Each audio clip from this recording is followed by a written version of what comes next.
šiek tiek paprieštaraučiau, nes yra aibė puikių verslininkų, kurie sako, kad verslas yra kūryba juos veda į... Jo, bet jeigu tu iš to nieko neuždirbi, tai yra hobis. Man labiausiai pikta yra dėl tų galimybių, kokias jis kaip ministras pirmininkas turėjo. Europinę paramą, kuri po to dar ir taip bukai, atsiprašant, tas korupcijos ratas, sakykime taip, kur aš iš vis manau, kad švietimo ministro kėdė yra pati karščiausia vyriausybėje. Tai aš tikrai linkiu naujajam premjerai, kas ten bebūtų. Mes tai neužtenka tik gražiai atrodyti ir fainą Facebooko įrašą įrašyti. Kodėl mes valstybėje numetam kartelę taip žemai, kad teistas už politinę korupciją žmogus mums yra tinkamas ministrų pirmininkas. Mes neturime šiai minutiai, man atrodo, labai aiškios vizijos, kaip vis dėlto mes ruoštumėmės ne tik karui, bet įvairioms provokacijoms, nes visuomenės lūkestis yra dronas vos kirto Lietuvos sieną, buvo numuštas. Tomai, tu man ten skolingas esi 5 000, tu sakai, kaip 5 000, aš skolinausi tik 3, aš sakau, tai palūkanos yra ir visa kita, tu sakai, nesąmonė. Tai kaip aš galiu savo ūkininko prašyti išlaikyti aukščiausius standartus?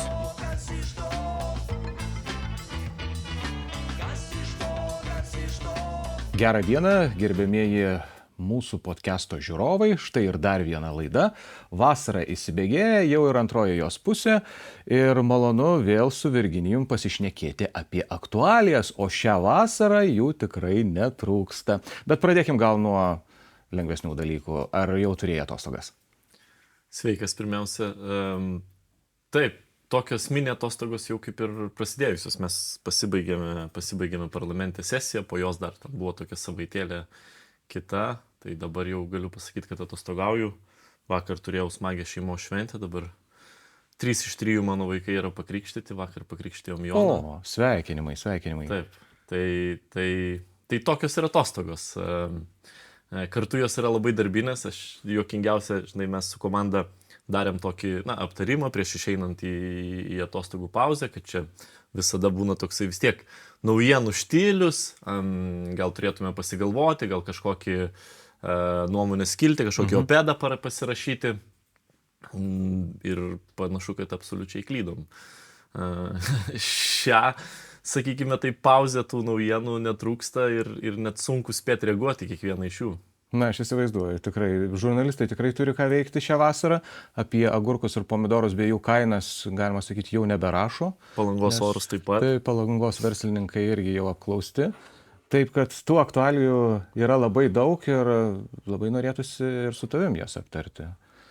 Tai vis tik Gintautas Paluckas padėjo pareiškimą. Kapsėjo, prikapsėjo. Mes rašinėjom pirmadienį, kad žmonėms būtų aišku, tai šiandien yra oficialiai. Taip, rugpjūčio 4. Kai atsistatydins vyriausybė, man atrodo, pats Paluckas tiesą sakant nedalyvaus. Atostogauja. Žinai, aš taip tą versiją atostogų pusiau tikiu. Aš manau, kad pagal kiek kitų iškeltų klausimų, galimai jisai netiek daug laiko praleidžia, vėlgi, čia tik mano nuomonė, galbūt aš klystu, bet jis netiek daug praleidžia laiko su šeima, kiek daug laiko turbūt praleidžia su teisininkais, žiūrėdamas į įvairius skirtingus aspektus. Bet gerai, darbas darbu, ten tie klausimai ir visą kitą, bet žmogui pailsėti tai reikia, vyriausybės vadovo darbas irgi nėra toks paprastas. Ypač kai tu derini jį su verslu. Tai... Taip. Sako, verslininkai netostogauja. Aš manau, kad ir šiandien mačiau Delfyje vienas iš pagrindinių vedamųjų straipsnių žiūri į politikus verslininkus. Tai aš manau, kad supranti, žmonės esantis versle, buvę versle, tai tikrai yra labai dažnai gabų žmonės, kažką sukūrę, patys praėję savo kailių pajutę, kaip veikia mokesčių sistema, kaip veikia įstatymai. Labai gerai, kad jie eina į politiką. Aš manau, čia svarbi detalė yra tiesiog atskirti tą savo verslą nuo politikos, kad valstybė nekišti nagų į valstybės kišenę. Va taip, labai paprastai pasakysiu, nekomplikuoja. Tiesiog, nesvarbu, kokį tu verslą turi, užtikrinti, kad tu nekiši nagų į valstybės kišenę, kad politika tau netampa instrumentas tą verslą dar labiau plėsti. Taip, nes verslas yra privatus reikalas, ar ne? Politika yra visuomeninis reikalas, ar ne? Taip. Ir čia atsiranda tam tikras konfliktas. Aš esu, pavyzdžiui, labai didelis, sakykime taip, palaikytojas Lietuvos verslo. Aš, pavyzdžiui, manau, kad viešieji pirkimai, kaip pavyzdys, jie turi koncentruotis į lietuviškus verslus ir mes turim duoti lietuviškiam verslam užsakymus. Tos lėšos, kurias mes, sakykime, taip naudojam, tai jos maksimaliai turi suktis Lietuvoje. Tai aš su tuo sutinku, bet vėlgi čia turi būti natūrali konkurencija. Tai neturi būti, kad aš gavau kažkokią geresnę poziciją ir aš išstūmiau savo konkurentus, pakeičiau sąlygas taip, kad jos atitiktų mane. Tai šioje vietoje aš manau, kad nereikia priešinti to ir demonizuoti to verslo. Aš manau, yra labai daug klaidų padaryta, kai politikai ten bandydavo tą verslą kažkur tai nustumti. Faktas, kad verslo siekis yra pelnas. Yra kuo didesnis pelnas, bet iš to pelno yra ir sumokami mokesčiai lygiai taip pat, iš tų uždarbių yra sumokami ir atlyginimai. Ir tas visada valstybės ir verslo santykis, jis turi būti toks, sakykime, taip stebimas tiek visuomenės, tiek galų gale politikų, tiek tų pačių verslininkų. Tu privalo būti dialogas, kur randamas ta kažkokia bendrystė. Nes gale dienos, vis tiek mes visi turime dirbti dėl tos valstybės, kad jis sudarytų tas sąlygas, kad tos sąlygos būtų galų gale tam pačiam verslui plėstis, augti, ne tik parduoti savo produkciją Lietuvoje, bet ir kažkur užsienyje. Bet čia tas toksai tavo minties vingis, kad verslas būtinai yra pelnas, aš gal šiek tiek paprieštaraučiau, nes yra aibė puikių verslininkų, kurie sako, kad verslas yra kūryba jos veda į priekį. Bet jeigu tu iš to nieko neuždirbi, tai yra hobis. Tam tikrą prasme taip. Bet jeigu tai pavyksta suderinti ir vieną ir kitą dalyką, tai yra tiesiog puiku. Tik turbūt politiko amplua, politiko portfelio ir verslininko tas suderinimas yra iššūkis tikriausias. Žinai, ypač kai tu esi ministras pirmininkas. Ir ypač kai esi socialdemokratas. Tai koks skirtumas, ar konservatorius, ar socialdemokratas? Aš manyčiau, kad čia yra skirtumas. Ar demokratas, visiems turi būti taikomas vienodas kriterijus ir visi turi būti vienodai vertinami. Bet man, žinai, dėl ko yra labiausiai pikta? Man labiausiai pikta yra dėl tų galimybių, kokias jis kaip ministras pirmininkas turėjo. Pirmiausia, jis turėjo didelį skaičių balsų Seime. Tikrai. Labai, ne tik koalicijos ten balsai, kurie yra ten 86, 87 praktiškai, plus net nebejoju, kad ten pasikalbėjus kai kuriuom iniciatyvom ir valstiečiai ten būtų pritarę, ir iš mišrios rastum Seimo narių, kurie pritarė. Tai tu realiai turi nematytą daugumą, apie 90 balsų. Tu turi prezidentūros palaikymą, kur tiesiog tarkis kalbėkis, bet tas santykis yra visai kitoks, nei mes matėme praėjusioje kadencijoje, kur dar nespėjo konservatoriai padėti rankos ant konstitucijos, jau pradėjo kvestionuoti prezidentą. Tai tu turi idealias sąlygas įrodyti, kad ta korupcijos byla, kuri buvo praeityje, buvo, sakykime taip, klaida, o tu esi labai gabus politikas ir turi maksimaliai geras sąlygas. Taip, ten iššūkių netrūksta valstybėje ir mes gal prieisim prie jų, bet tu turi maksimaliai geras sąlygas kurti. Ir to neišnaudoti, sakykime taip, sutelkti dėmesį į tą užklasinę veiklą, kažkokias lengvatinės paskolas nuo pirmų dienų, europinę paramą, kuri po to dar ir taip bukai, atsiprašant, tas korupcijos ratas, sakykime taip, kur europinę paramą iš NMA gauna tavo brolio žmonos įmonė ir tada viskas nusėda tavo paties įmonėje, gerai, kurios tu esi akcininkas, dalininkas. Bet, man dėl to yra labiausiai pikta, tiesą sakant. Man dėl to yra labiausiai pikta, kokios galimybės yra neišnaudotos. Nes tų iššūkių netrūksta ir aš parašiau Facebook'e tokį postą apie dvi sritis, kur per tuos pastaruosius metus pasimatė, kur iš tiesų labai reikalinga ir premjero lyderystė. Aš neturiu nieko prieš nei švietimo ministrę, nei krašto apsaugos ministrę, tiesą sakant. Tų iššūkių tikrai netrūksta ir mes gal prieisim prie jų detaliau. Aš iš vis manau, kad švietimo ministro kėdė yra pati karščiausia vyriausybėje. Bet tos premjero lyderystės aš čia labai smarkiai pasigėdau, pagalbos tiem ministram, nes aš žinau, ką reiškia būti ministrų vyriausybėje, aš pats buvau ministrų vyriausybėje, kai tu turi premjero palaikymą, kai tu turi vyriausybės kanceliarijos palaikymą, tai yra visai kitas tarp institucinis dialogas. Tai aš tikrai linkiu naujajam premjerui, premjeriai, kas ten bebūtų, mes palauksim socialdemokratų čia sprendimo, kad jie rastų galimybių su komanda pasiskirstyti darbus, kad ta, sakykime, rutina jų neįtrauktų, o bus tų klausimų, jų visada kils, bet kad tie darbai, sakykime, tie rutininiai nugultų gal daugiau ant komandos pečių, o premjeras, naujasis ar premjerė, turėtų valstybei viziją ir bent tris didelius darbus. Tai galėtų būti gynyba, tai galėtų būti švietimas. Ir aš jau trečią paliksiu naujojo premjero ar premjerės fantazijai. Ir tai jau būtų didelis pasiekimas. Nes sakau, balsų Seime yra, prezidento palaikymas, prezidento kanceliarijos palaikymas yra, reikia idėjų ir talento įgyvendinti. Čia aišku, tu susiduri su iššūkiu, kai su šveicarišku peiliu tau reikia pastatyti rąstinį namelį. Bet,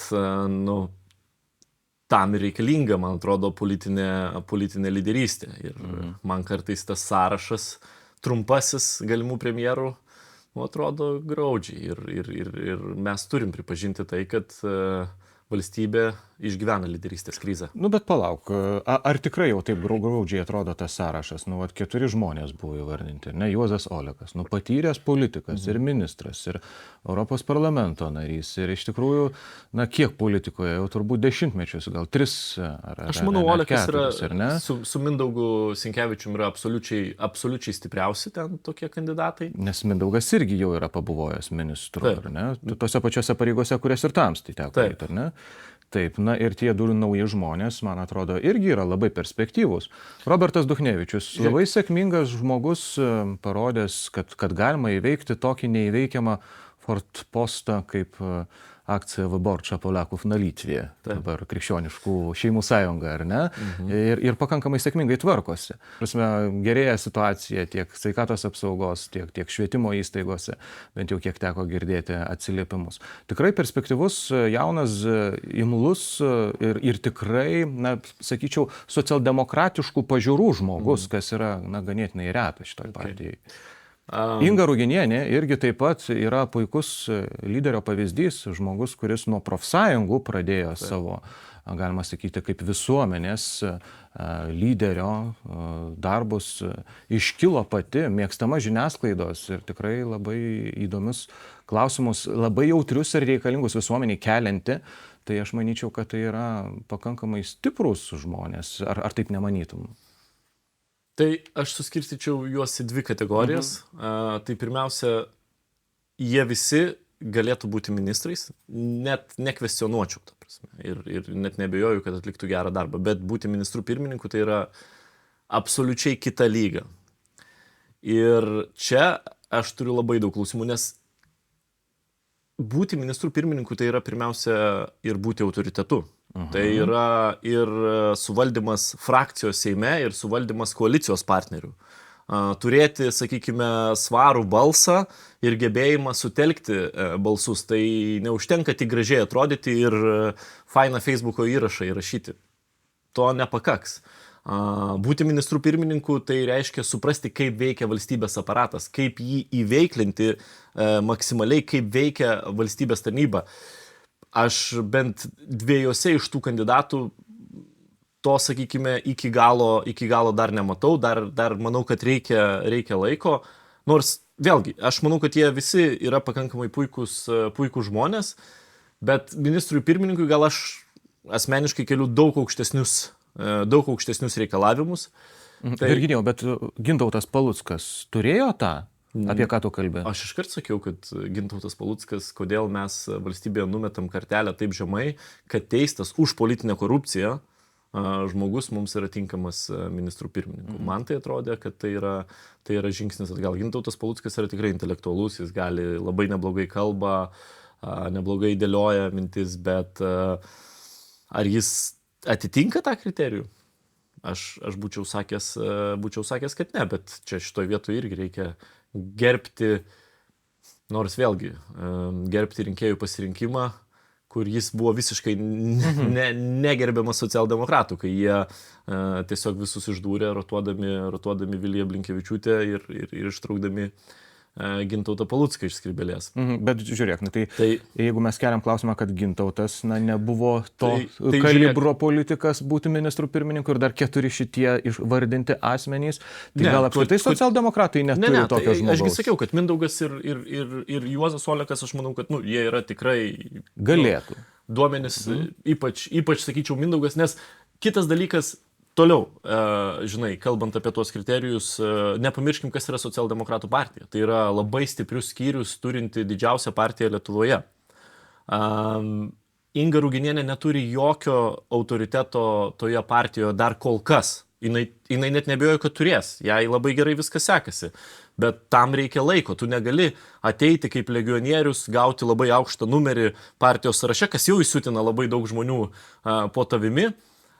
Ir taip natūraliai užsidirbti autoritetą, vėlgi, neiškovodamas vienmandatės ir ne galų gale ir dar gaudamas ministro portfelį. Aš prisipažinčiau, jog labai norėčiau, kad Inga Ruginienė taptų ministrė pirmininkė. Ir aš manau, kad jinai turi labai gerus šansus. Taip, bet aš galvoju, kad kaip tik tų šansų nėra. Ne, aš manau, kad dėl tavo įvardintų priežasčių, nes jinai yra naujokė. Tai vat, kaip sureaguos socialdemokratų skyriai, bet tai, ką aš žinau, aš manau, kad jinai turi gerus šansus. Iš to, ką aš žinau, jinai turi pakankamai neblogus šansus. Tai aš tik tai supranti, ko bijau, kad, sakau,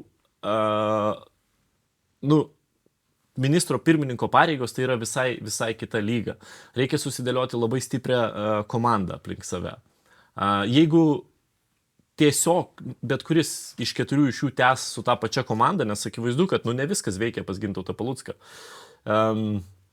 irgi greičiausiai nesuveiks. Tai, aišku, dabar yra toksai truputį chaosas. Dar nebuvo galimybės išgirsti jų, žinai, vizijos. Kokią viziją jie turi valstybei, apie ką jie kalba, kaip jie galų gale veiktų ir įgyvendintų, kaip jie suvaldytų dabar šiokią tokią krizę ir kaip jie, sakykime taip, išvairuotų tą laivą į ramesnius vandenius. Kol kas nei iš vieno jų taip labai aiškiai ir negirdėjom, gal daugiau Juozas Olekas pasakė, dabar Mindaugas yra labiau matomas kaip sakykime, taip partijos pirmininkas. Tai aš šitoj vietoj sakyčiau, kad kur yra didelis pranašumas, tiek Mindaugo Sinkevičiaus, tiek Juozo Oleko, tai aišku, jų yra patirtis, plus autoritetas. Bet jeigu, taip iš socialdemokratų pusės galvoti, ant ko jie statytų, tai aišku, jie turbūt norėtų statyti ant kažko jaunesnio, nes, reikia galvoti ir apie kitą ciklą, tai yra ne tik tai dabar ciklas, kol mes valdantieji, bet reikia žiūrėti į ateitį ir čia turbūt Juozas Olekas šiek tiek pralaimi Mindaugui. Mindaugas vis tiek visuomet buvo matomas toks kaip labai ryškus partijos lyderis. Ten, sakykime taip, Jonavoj, ten absoliučiai yra ten socialdemokratų nepramušamas forpostas ir tai yra Mindaugo konstrukcija, tai rodo, kad aš suprantu, Virginijau, kad Mindaugas patinka tamstai ir dėl pavardės. Be jokios abejonės.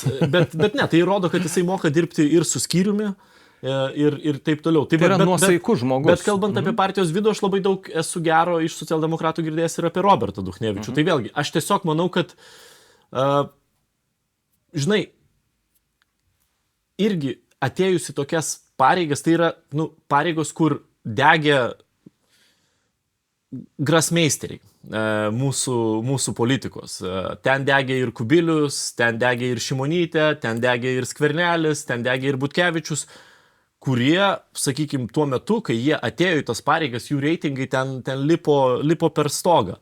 Bet vis tiek tai yra be galo sudėtinga, nes tu atsakingas esi už visas krizes, už visas sritis, už kiekvieną ministrą, vos ne viceministrą. Taip, visi interesai atsimuša į tavo mandurą.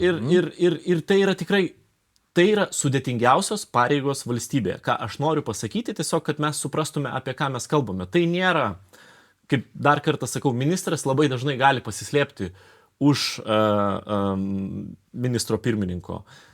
Ministrų, sakykime taip, kiekviename darbe yra iššūkių, bet tie iššūkiai nebūtinai yra taip suprantami visuomeniai. Dažną ministrą statys prie sienos žurnalistai ir neklaus, ką premjeras turi beveik praktiškai kiekvieną dieną daryti. Tai tiesiog tai yra sudėtingiausios pareigos valstybėje ir žiūrėdamas į tuos 4 kandidatus, aš nenorėčiau, kad, nes su visa pagarba aš esu, aišku, kitos stovyklos narys, bet aš nenorėčiau, kad gabus, protingi žmonės sudegtų per anksti tose pareigose. Ir galbūt, sakau, žiūrėčiau, jeigu taip jau tai būtų mano sprendimas, vėlgi tas sprendimas, koks bus, tokį mes gerbsim, aš turbūt žiūrėčiau į Mindaugą ir Juozą kaip tokius labiau tinkamus šiam momentui. Bet koks bus pasirinkimas socialdemokratų, ant ko jie statys, bus įdomu matyti. Irgi, jeigu, žinai, Mindaugas tada lieka partijos pirmininku, kažkas kitas tampa ministrų pirmininku, dar atsiranda toksai partinė kontrolė, neišvengiamai bus, žinai, virš ministro pirmininko kabineto. Matysim. Kas bebūtų, aš linkiu sėkmės, linkiu būti drąsiam, turėti labai aiškę viziją, kaip sakiau, įsivardinti 3 didelius darbus, ką nori padaryti ir neįsivelti, nepaskesti rutinoje, susidėlioti stiprią komandą, stiprius žmonės, kurie galėtų padėti tau dirbti ir Seime, ir su Seimu, dirbti ir su visuomenė, dirbti ir su komunikacija, bet kartu ir dirbti tarp institucinį darbą, kad institucijos suktųsi, kad jos veiktų, kad tavo vizija, kaip sakiau, tau reikia su šveicarišku peiliuku pastatyti rąstinį namą. Tai yra tikrai nelengvas darbas, bet įmanomas. Tai va šitoj vietoj mano bent jau yra toks matymas ir aišku faktas, kad dabar reikia išlaviruoti tą laivą iš tų tokių... Na, viena yra politinė reputacija, kita yra reputacija visuomenės, sakysi, ar pavyzdžiui Mindaugui Sinkevičiui Čekučių skandalas nesutrukdytų, tai nebūtų signalas siunčiamas visuomeniai, kad va, žiūrėkit, buvo ir čia problemų, bet mes matom į lyderių. Tai bus jam galimybė reabilituotis ir įrodyti, kad jis yra išteisintas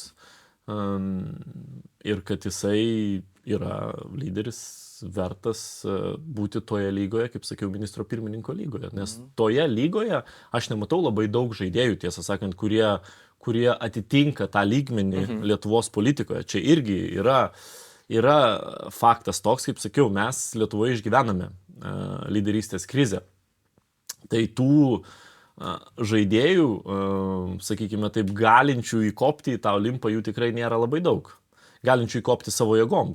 Ką aš turiu omeny savo jėgom, tai kai tu vedi sąrašą Seimo rinkimuose, tu laimi rinkimus, tu formuoji daugumą, įvardink man dabar tokių žmonės, kiek tokių yra. Vienas iš jų prieš mane sėdi. Ne, aš manau, kad kol kas net Nesikau, man... Virginijau, galėtum.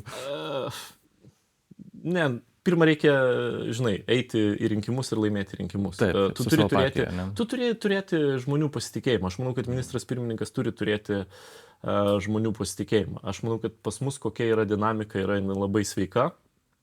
Ir faktas, kad Saulius Skvernelis yra to tipo žaidėjas, bet jų yra labai nedaug. Na, bet kuriuo atveju trečiadienį jau turėtume mes sužinoti, kasgi bus tuo įvardintų žmogum, kuris greičiausiai formuos naują vyriausybę. Aišku, uždavinių naujai vyriausybė yra nors vežimu vežk. Ne? Čia mes kažkaip tai girdėjom labai socialdemokratų tą rinkiminį šūkį veikianti valstybė, bet vis pasitaiko tokių požymių, kad kai kuriuose srityse ta valstybė tiesiog neveikia. Tai meška išbėga ir neturim atsakingų žmonių, kurie imasi veiksmų, tai dabar dronai įskrenda ir visi gūšėje pečiais žvalgosi vieni į kitus, ką čia dabar daryti. Tai kaip čia su ta veikiančia valstybė? Vyriausybė turėtų rodyti, man atrodo, didesnę čia iniciatyvą ir pareikalauti tų žmonių, kurie tiesiogiai atsakingi už tam tikras sritis sprendimų, veiksmų. Aš tą ir sakau, kad tas naujasis premjeras ar premjerė, pirmiausia, aišku, lauks labai sudėtingas uždavinys, kaip sakiau, sutelkti daugumą Seime. Nes aš manau, kad demokratų pozicija yra tokia, kad mes dabar lauksime ir tikrai nesikišime į ten tuos vidinius procesus socialdemokratų, lauksime jų, sakykime taip, kandidato, vėliau norėsime išgirsti to kandidato viziją dėl darbų, dėl koalicijos sudėties, nes naiviai tikėtis, kad tie klausimai, sakykime, čia buvo Palucko skandalas ir jis kažkoks tai yra izoliuotas ir jie dabar čia visi kiti klausimai pabėgo, tai to nebus. Nemuno aušros visos kampanijos finansavimas. Aš esu dalyvavęs 3 rinkimuose, aš puikiai žinau, kiek kas kainuoja. Tai ta mitologija, tie burtai, ką jie čia bando pasakyti, kur ten visi jiems savanoriavo ir ten nemokamai dalino galimai ten tuos sėdmaišius ar dar kažką, tai aš manau, kad tie tyrimai jie parodys visai kitą rezultatą. Tie žmonės, kurie yra deklaravę po 1000 eurų turto, o sugebėjo per rinkimus partijai duoti 20 000, tai užsiduok savo klausimą, ar tu turėdamas turto, uždirbdamas ten per mėnesį ten 1,5–2 tūkstančius, tu gali savo leisti rinkimam į partijos kasą nario mokesčių įnešti 20 000, tai tie klausimai jie niekur nepabėgs. Ir vėlgi su visa pagarba, kas bus premjeras ar premjerė, jie galbūt ir norės daryti proveržį, bet tai bus ta tokia pelkė, kur tavo kojos bus įstrigusios ir tave temps žemyn. Tai dėl to labai reikia atsakingai pasižiūrėti, kokia efektyviausia gali būti koalicijos sudėtis ir kartu iš karto užsicementuoti darbus, kad sutarėm štai dėl tokių ir tokių darbų, sutarėm, kad mes visi balsuojam vieningai ir apsibrėžiam ten metai, 1,5, per kiek laiko mes visą tai pateikėme ir įgyvendiname. Aš tik tokį modelį matau. Nes kitų atveju tai prasidės tokios diskusijos, šiandien tokio klausimo gal neuždarom, ten pajudam toliau. Ir tas neišvengiamai visą tą, žinai, tą politinę tokią betvarkę, jinai įsuks ir tada tavo tuos darbus, tavo tuos prioritetus. Ir tada vėl mes turėsime skylėtą švietimo sistemą, skylėtą dangų. Vėlgi, aš grįžtu prie to, kad aš nieko neturiu prieš dabartinę švietimo ministrę. Ir aš jai linkiu sėkmės, tai yra sudėtingiausia pozicija, aš manau, kad po ministro pirmininko, aišku. Bet tam ir reikalinga ministro pirmininko pagalba. Tam reikalingas stiprus žmogus ministro pirmininko komandoje atsakingas už švietimą, kuris padėtų ministrai ir jos komandai įgyvendinti reikalingas reformas. Bet labai sunku dirbti tokiam sąlygom, kai nėra vizijos aiškios. Būtent, kai nėra vizijos, nėra idėjų, nėra vizijos ir galų gale, kaip sakiau, tave tada įsiurbė tą rutiną, tie kažkokie skandalai, klausimai ir tu daugiau energijos koncentruoji ir tos vidinės savo į tuos skandalus vietoj to, kad susikoncentruoti į darbus. Tai lygiai tas pats dėl gynybos. Tai praėjusi vyriausybė kalbėjo, kad tai yra prioritetas ir ten labai daug, sakykime, kartų bandė įvairius klausimus užgožti, kad jūs gal nekelkit šito ar kito klausimo, nes dabar tokia situacija valstybėje dėl saugumo. Bet akivaizdu, kad labai daug kas nebuvo padaryta. Aišku, dėl to drono aš irgi negaliu ten taip bukai sakyti, kad čia turim turėti galimybės kaip numušti ir panašiai, bet faktas, kad to pokyčio Lietuvos kariuomenėje, kur mes matytume grėsmės dėl dronų ir turėtume viziją, kaip mes gebėtume apsiginti nuo didelės dronų atakos, atsimušti ir panašiai, kol kas aš nematau. Kai įskrenda tas vienas dronas, tai yra tikrai komplikuota. Nepamirškim, kad Lietuvos dangus nėra uždarytas. Tai nėra Ukraina, kur yra neskraidimo zona ir tu praktiškai gali viską numušinėti. Čia vis dėlto mes turime dangų, kur skraido civiliniai lėktuvai ir taip toliau. Tų būdų irgi su tais dronais kovoti nėra labai daug. Aš žinau iš draugų Ukrainoje, kad aišku, jie tas turi mobiliasias kuopas, kurie realiai anksčiau ir to dar reikia nepamiršti, kad dronas yra labai smarkiai tobulėjanti technologija. Tai anksčiau šahedai jie skrisdavo žemai, tai ukrainiečiai tiesiog numuždavo jos kulkosvaidžiais, važiuodavo pikapais. Arba akrobatinių lėktuvų pritaisė kulkosvaidį. Ir numuždavo, taip, kartu yra galimybė tą patį droną pakelti, tą FPV ir numušti, nes raketomis numušinėti tai yra be galo brangu. Ir ypač, kai tau paleidžia ten 300, tarp jų ten gali būti keliasdešimt tų gerberų, kurie yra praktiškai tušti, tai tau aišku yra labai, labai brangu. Yra vokiečių ta Gepardo sistema, kuri numušinėja. Yra lietuviška sistema, kuri tiesiog perima ir nuleidžia droną. Bet faktas, kad mes neturime šiai minutiai, man atrodo, labai aiškios vizijos, doktrinos, kaip vis dėlto mes ruoštumėmės ne tik karui, bet įvairioms provokacijoms, kaip jas atsakytume, ir to labai reikia. Ir čia vėlgi, čia ne tik kritika krašto apsaugos ministrai, čia klausimai ir bendrai krašto apsaugos sistemai, mūsų kariuomeniai, kuri labai švenčia ir daug deda koncentracijos į ten tanko pirkimą, kur mes matome, kad tas tankas gali būti dėja nuginkluotas labai pigiomis priemonėmis. Pačiu dronu, ar ne? Tai man atrodo, kad tas pamokas Ukrainos mums reikėtų daug geriau išmokti, tai pačiai mūsų karo akademijai. Ir tuo pačiu turbūt orientuotis į tuos naujausius iššūkius, kurie atsiskleidė kare Ukrainoje. Tai būtent Ukrainos pamokas išmokti. Aš sakau, su dronais nėra lengva, tu negali prigaminti dronų ir padėti jų į sandėlį, nes jau poryt jie gali būti pasenę. Bet pavyzdžiui, jeigu mes kalbam apie pasirengimą, kodėl mes negalime ruošti dronistų, žmonių dabar dirbančių tam pačiam IT sektoriuje, kurie gebėtų... Bet lyg, Virginijau, jau tas ir yra daroma. Aš skaičiau, kad jau yra kaip ir paruošti pirmieji specialistai Lietuvos kariuomenėje, kurie dirba su dronais. Kiek aš... Tai pirmieji specialistai kariuomenėje, kurie su tuo dirba. Tai dar kartą pasižiūrėkim į mastą. Aš turiu omeny, kad mes turim tą mastelį plėsti ir turim įtraukti ir civilius. Šiuo atveju jie turi būti irgi pasirengę, gebėti operuoti tais pačiais dronais. Pasižiūrėk, kas vyksta Ukrainoje. Tai yra ta fronto mirties zona, kur ten realiai kovos vyksta tik dronais. Ir operatoriai yra, sakykime taip, labai svarbi dedamoji, kuri išsaugo pėstininko gyvybę. Kur gale dienos tau yra labai svarbu nesiųsti ten į tą mirtį tų pėstininkų, bet geriau turėti saugioje zonoje operatorių, kuris geba pataikyti į priešo taikinius ir taip toliau. Tai čia gali būti diskusija begalinė.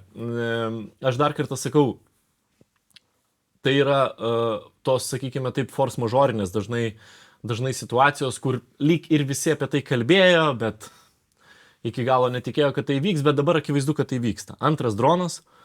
Dronas Gaižiūnų poligone. Ar jisai buvo dezorienteruotas, pasimetęs, sakykime taip, ar jisai tikslingai skrido, čia vėlgi klausimai dar neatsakyti. Bet ką aš noriu pasakyti, kad mes turime iš esmės peržiūrėti savo doktriną ir dronas, kaip, sakykime taip, jau nebe ateities, bet dabarties karo, sakykime taip, svarbi dedamoji privalo ten atsirasti ir yra klaida to nedaryti dabar. Latvijai, man atrodo, šituo požiūriu labai yra priekyje. Jie gamina labai nemažai tų dronų ir Ukrainai, ir savo poreikiams. Gal ir Lietuvai reikėtų sekti Latvių pavyzdžių. Mes kažkaip į tradicinės tas ginkluotės formas labai investuojam. Aš bijau, kad mes būtent į tokią turim tą labai tradicinį požiūrį, tokį sausumos pajėgų ir taip toliau, bet... mes ne specialistai. Aš tikrai nesiruošiu čia, žinai, sakyti, kad aš čia viską žinau, dėl to aš ir manau, kad tai yra galimybė ministerijai parodyti lyderystę, įtraukti ekspertus. Mes turime galybę žmonių, kurie galų gale toje pačioje Ukrainoje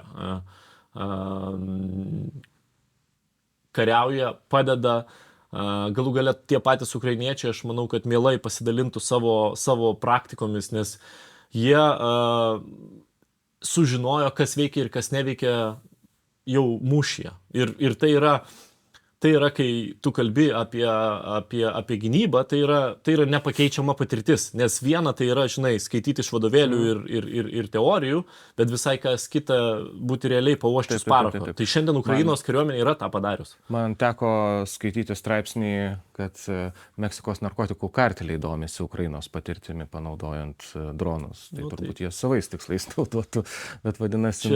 Čia yra kitas skaudulys, kur labai sunku yra užtrenkti. Bet klausyk, Virginijau, man vis tik šitoje istorijoje yra daug įdomesnis dalykas, ne pati galbūt ta visa mūsų situacija, ar ne, aš net nebejoju, kad bus sprendimai ir bus teisingi sprendimai padaryti, nes tai buvo, toks, galima sakyti, žadintuvo skambutis, ar ne visiems, bet, pati komunikacija, pati reakcija į tą visą ištikusią mus staiga drono, pavadinkim taip kabutėse, ataką, ar ne? Buvo bandymų ir neigti, ir pėdas mėtyti, ir taip toliau. Ar tai, nerodo, kad mes šiek tiek esame, tokioj būsenoj, kai nemokame krizėse paaiškinti, kas nutiko ir bandome apsimesti, kad mes čia nieko dėti, turiu omenyje tuos žmonės, kurie lyg ir būtų tiesiogiai atsakingi. Gal kažkiek yra to privengimo, žinai, tos politinės atsakomybės iš lyderių, bet aš manau, kad čia vienas dalykas, kad tos krizinės situacijos, jos labai dažnai netitiks visuomenės lūkesčių. Nes visuomenės lūkestis yra dronas vos kirto Lietuvos sieną, buvo numuštas.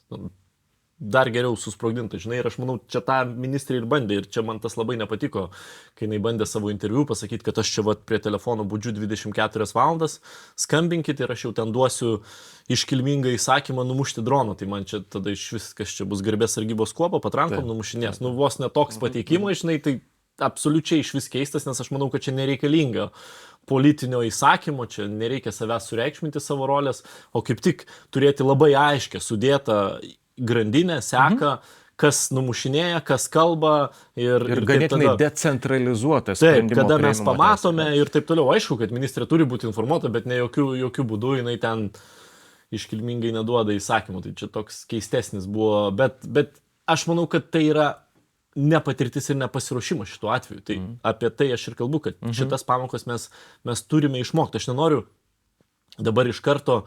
Aš girdžiu labai daug balsų, ten kaltinančių galbūt ministrė dėl to, bet kiek žmonių Lietuvoje iš tiesų būtų tam pasirengę ir būtų geriau iškomunikavę, tas buvo keistas labai vingis, aišku, minties, kad gal iš vis čia nieko nebuvo ir jūs nieko nematėt iš kariuomenės vado, bet, sakykim, išmokim tas pamokas, susidėliokim, bet kartu, kaip sakiau, dėliokimės labai aiškius procesus ir viziją kariuomenėje. Veikia tai, kad tada, kai būna viskas labai aišku ir visiems yra viskas aišku, kai nėra chaoso, ar mūšio lauke, ar taikos metu, nes chaosas yra tai, ką priešas dažniausiai ir nori sukelti, nes chaotiška kariuomenė yra labai lengvai, sakykime, taip sunaikinama ir įveikiama. Aišku, žodžiu, iššūkių netrūksta. Naujoji vyriausybė turės tikrai pasiraitoti rankovės, kad ta valstybė tikrai veiktų, sudėlioti procesus ir turbūt pasimokyti iš komunikacijos klaidų, ar ne? Komunikacija, žinai, čia visada, sakau, čia mes gal irgi labai norime, esame linkę numesti viską komunikacijai. Bet sprendimų priėmimo strigimas, čia yra didžiausia problema. Tų problemų yra daug daugiau. Komunikacija yra ta, sakykime, višnaitė ant viršaus torto, bet kai jau nėra to torto, tai aišku, ta višnaitė krenta ir trenkėsi ten tiesiog į puodą. Na gerai, daug iš tikrųjų įdomių dalykų vyksta Lietuvoje, bet ir pasaulyje vyksta daug įdomių dalykų. Tai kągi tas arogantiškasis ponas iš Baltųjų rūmų, man atrodo, pasiekė savo, ar ne? Ir apdėjo tais muitais daugelis savo netgi artimų partnerių, bent jau iki tol Jungtinės Amerikos valstijos ir Europos Sąjunga buvo, tokia galima sakyti, labai tvirta draugystė surišta, o dabar, atėjus Donaldui Trumpui, eižėja tas konstruktas tarptautinės politikos, kurtas ilgus dešimtmečius. 15% gal ir nėra taip grėsmingai atrodantis muitas, bet nepaisant to iššūkių, turėsime ir pakankamai nemažai. Ką pats apie tai galvoji? Reakcijos, aišku, jos buvo labai neigiamas Europoje, tiek ypatingai Prancūzija. Vokietijoje gal šiek tiek jos, sakykime, taip išsiskyrė, nes ta išimtis automobiliam, chemikalam, tam farmacijos pramoniai, tai aišku, tas Vokietijai buvo be galo svarbu. Tai Vokietija kažkiek savo pasiekė tų tikslų, bet bendrai, tai toks, sakyčiau, kad labai žiaurus rezultatas, ta prasme, kad tu gavai klausimą, ar nori abi akis gauti, ar pamušiu tau tik vieną akį. Tvarkoj, mušam vieną, ne 30, tai 15%. Tai 15% tarifas, aišku, ten daug išimčių ir taip toliau, kartu ES įsipareigojimai, tai pačiai ginkluotei pirkti, ES įsipareigojimai pirkti energetikos produktus, taip, kur vėlgi tu pasižiūri į tą skaičių, pasižiūri į poreikį rinkoje ir nesupranti, kaip tai bus pasiekta, bet tas yra dedamoji Donaldo Trumpo derybų, kad ten būna visuomet iššaunamas įspūdingas skaičius, tas pats buvo ir su Japonija, o po to porą metų po grįžti į tą įgyvendinimą ir matai, kad ten vos 1% yra įgyvendinta, o visa kita yra tik tai ketinimų protokolai. Tai sunku pasakyti, jeigu taip izoliuoji tik tai prekybą, tai aišku, kad čia yra absoliutus ES pralaimėjimas. Bet aš manau, ir žinau iš vidaus, ko von der Leyen siekia ir kas buvo didelė dedamoji to ir Marošo Šefčovičiaus, sakykime taip, strategijoje tai buvo gynyba. Tai buvo vis dėlto užtikrinimas, kad saugumo dedamoji niekur nepranyktų, kad Jungtinių Amerikos valstijų rolė yra svarbi ir negalime mes taip, sakykime, irgi perspausti, nepasiekti susitarimo, tas, aišku, signalas eitų tikrai toliau nei Europa, greičiausiai pasiektų ir Maskvą, ir jie čia bandytų tą plyšį kažkaip tai dar labiau plėsti. Tai dėl to ir buvo sulygta su tam tikrom išimtim ties 15% tarifu, bet aišku, tai yra, žiūrint į pastarąjį laikotarpį, tai yra labai didelis apmokestinimas ES prekių, patenkančių Jungtinių Amerikos valstijų rinką. Tas mažins tų prekių konkurencingumą. Beje, plienui, aliuminiui išliko 50% apmokestinimas. Tai šiuo atveju aš jau tikrai žinau ne vieną mūsų pramoninką, ne vieną gamintoją Europoje, kurie žiūri, ieško būdų, kaip pavyks suvaldyti tai. Kažkas, aišku, jis labai paprastų kelių ir tiesiog tieks tas pačias prekes ir greičiausiai jos brangs prekybos vietose, kažkieno prekės, sakykime taip, bus tiesiog nekonkurencingos, čia viskas priklauso nuo produkcijos. Bet faktas tas, kad tiem santykiam tarp Jungtinių Amerikos valstijų ir Europos tai nėra geras signalas.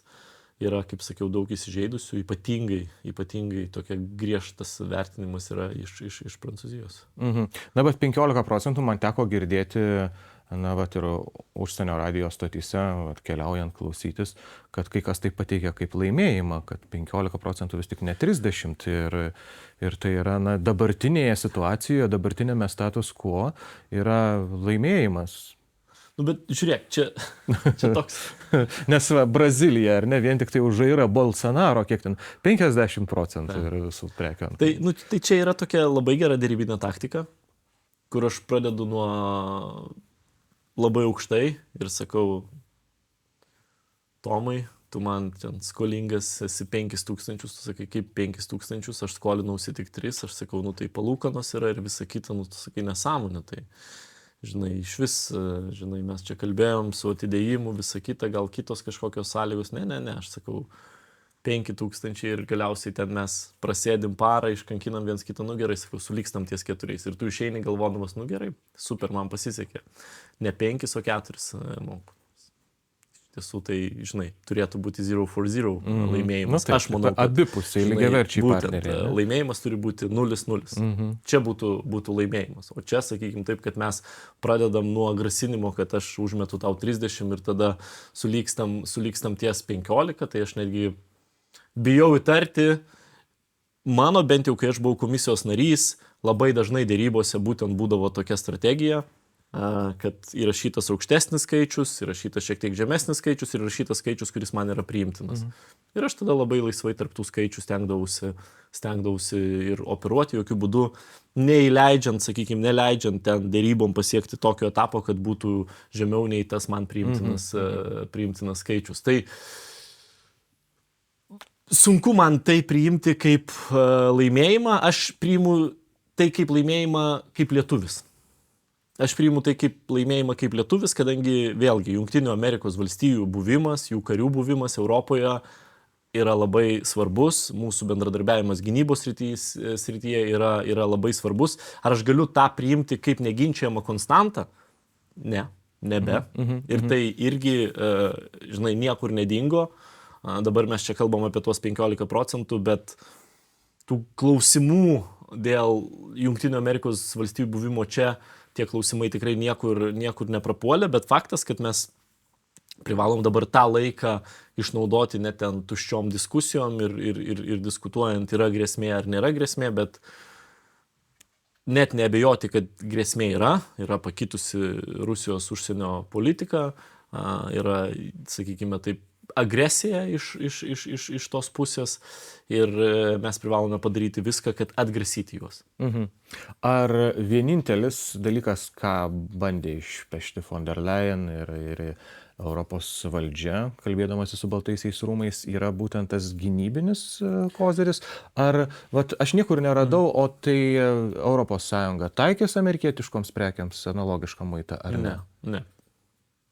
Tame reikalas, kad jiem praktiškai išlieka labai panaši muitų politika, kuri ir buvo taikoma. Tai ten kai kuriom prekiam yra taikomi muitai, kai kurios prekės neturi galimybės patekti į Europos Sąjungą. Čia dėl to amerikiečiai irgi pyksta, kaip, pavyzdžiui, žemės ūkio produkcija.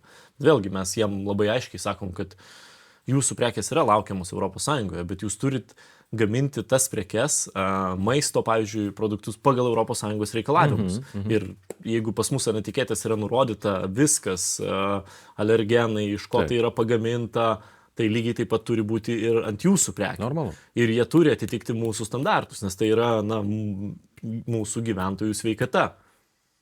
Ir čia, žinai, amerikiečiai nesutinka kardinaliai. Jie norėtų, kad, kaip ir su automobiliais, jie norėtų, kad tie automobiliai ar tos maisto prekės pagamintos pagal žemesnius standartus, jos keliautų į ES rinką ir čia konkuruotų kaip lygios su lygiu. Tai kaip aš galiu savo ūkininko prašyti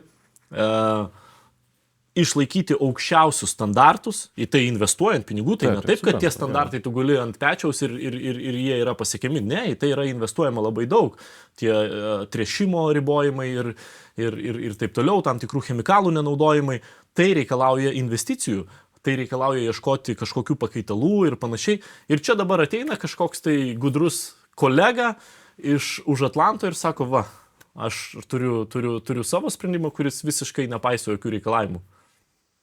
Ne taip, tai neteisingos žaidimo sąlygos. Amerikiečiai taip įsivaizduoja, kad jiems turėtų būti vienokios, europiečiai vis tik turi kitus standartus. Tai nėra tik amerikiečiai, kurie tą Mercosuro dėrybos išlygiai tą patį mačiau, taip, su Pietų Amerikos šalimis aš mačiau labai panašią vietom poziciją, bet čia aš džiaugiuosi, kad mūsų šalių narių pozicija yra labai pakankamai tvirta ir nelieka, sakykime, taip, tos daug vietos net ir komisijai suabejoti tuo dėl ten pasiekimo didesnių tikslų. O tu, kai paklausai labai pradžioje apie tą gynybą, tai buvo vienas iš aspektų. Tai aišku, kad jų yra labai daug, kaip sakiau, tai ten automobilių pramonė, pavyzdžiui, jie švenčia šitą susitarimą, nes jiem pritaikyta išimtis ir tarifas dabar, jeigu neklystu, yra būtent ir bus 15, o prieš tai buvo 25, tai jiem 10% mažėja. Tai automobilių pramonė, kuri iš tiesų patiria didelius sunkumus,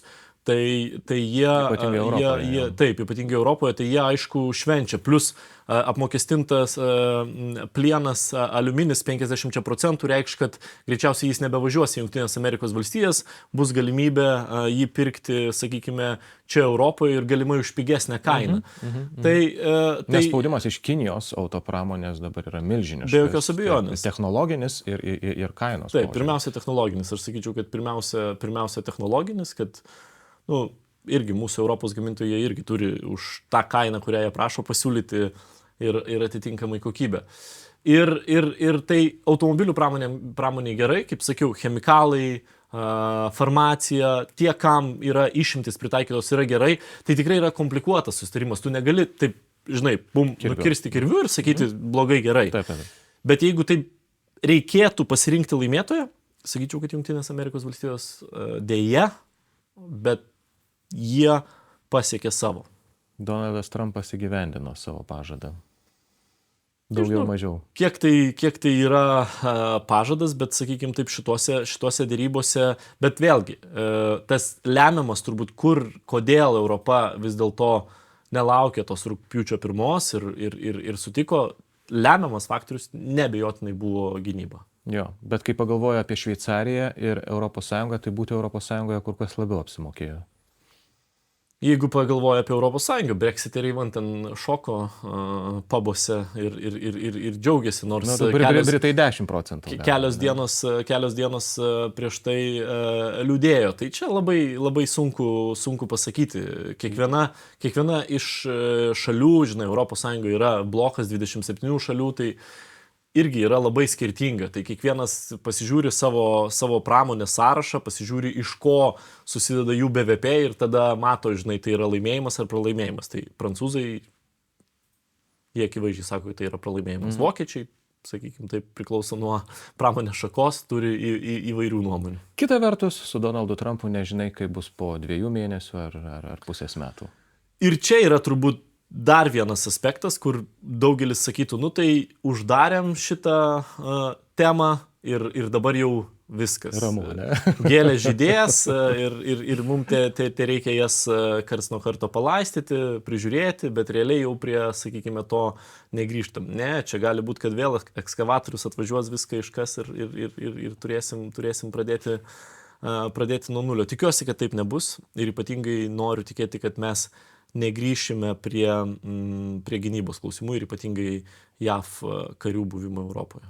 Jo labiau, kad tarptautinė situacija tikrai nerimsta ir čia dar galim matyti įvairiausių dalykų vykstančių, nelabai gražių. Tai ką, tai ačiū labai, įdomiai pasišnekėjome, vis tik norėtųsi pabaigti mūsų šiandienos laidelę kažkokią nors tokia lengvesnė temelė. Pakalbėkime apie muziką. Vis manęs klausi, kokios muzikos aš klausausi, o kokia muzika dabar tave supa? Oi, labai geras klausimas. Žinai, aš dabar kažkodėl tai daug geriau pradėjau suprasti Foje nei bet kada anksčiau. Aha. Nežinau kodėl. Kažkaip labai mane įtraukė Kitoks pasaulis daina. Nuostabi daina, taip. Ypatingai šiems laikams. Ir taip, galbūt tai yra, žinai, laikmečio to momento, kuriuo gyveni, to pojūčio, bet tiesą sakant dabar, jeigu tai pasižiūrėti mano Spotify, ką aš daugiausiai klausau, tai daugiausiai yra Andrius Mamontovas ir Foje. Tai jeigu tu čia lenki link to, kad dabar jau tu permeti man kamuolį, kad aš turiu pasiūlyti dainą, tai tvarkoj, tai aš tada pasiūlysiu Andriaus Mamontovo Kitoks pasaulis. Kitoks pasaulis buvo perleista, man atrodo, prieš keletą metų. Čia ta naujesnė versija ar ta originalioji iš albumo? Čia jau tu jau per toli klausai, aš jau nesu toks ekspertas, tai kuri tau labiau patinka? Man originali, vienareikšmiškai. Gerai, tai aš prisimenu tą koncertą. Pradėkit nuo originalios, bet paklausykit ir naujesnę ir tada galit komentarę parašyti, ar Tomo versija jums labiau patinka, ar, sakykime, galbūt mano ta yra naujesnė, nors aš nesu tikras, bet... Žinai, aš prisimenu tą paskutinį Foje koncertą Vingio parke, kuris buvo tuo metu rekordinis ir tikrai buvo be galo daug žmonių ir jie pradėjo su ta daina ir tie pirmieji akordai. O tu buvai? Buvau, tai buvo lyg šiurpu, lyg žaibu tave nukrečiantis įspūdis. ir visas koncertas buvo labai fantastiškas, vienas gražiausių turbūt lietuviškos muzikos koncertų, kuriame man yra tekę būti. Tikrai įspūdingas reginys, man atrodo, vėliau buvo netgi išleista DVD plokštelė su tuo koncertu, jei neklystu. Tai tikrai... Bet mes jau senoliai esam, nes dabar manau, kad po poros metų panašiai kalbės su ašarėlė akyje žmonės apie 3 dienas Jessica Shai koncertą. Jo. Gali būti, nes Jessica Shai yra absoliutus Lietuvos pop scenos fenomenas. Man tenka dalyvauti gausybėje vakarėlių, nei vienas jų nepraeina be pageidavimų pagroti Jessica Shai. Aš galvoju, tu 3 vaikus turi. Aš 3 vaikus turiu, bet aš dirbu renginių sferoje, tai kiekvieną savaitgalį vis dalyvauju kitoje šventėje. Tai Jessica Shai yra absoliutus fenomenas ir dabar netgi yra folk versija įrašyta DJ Kaziuko, kuri irgi yra labai mano vaikams labai patinka. Jo.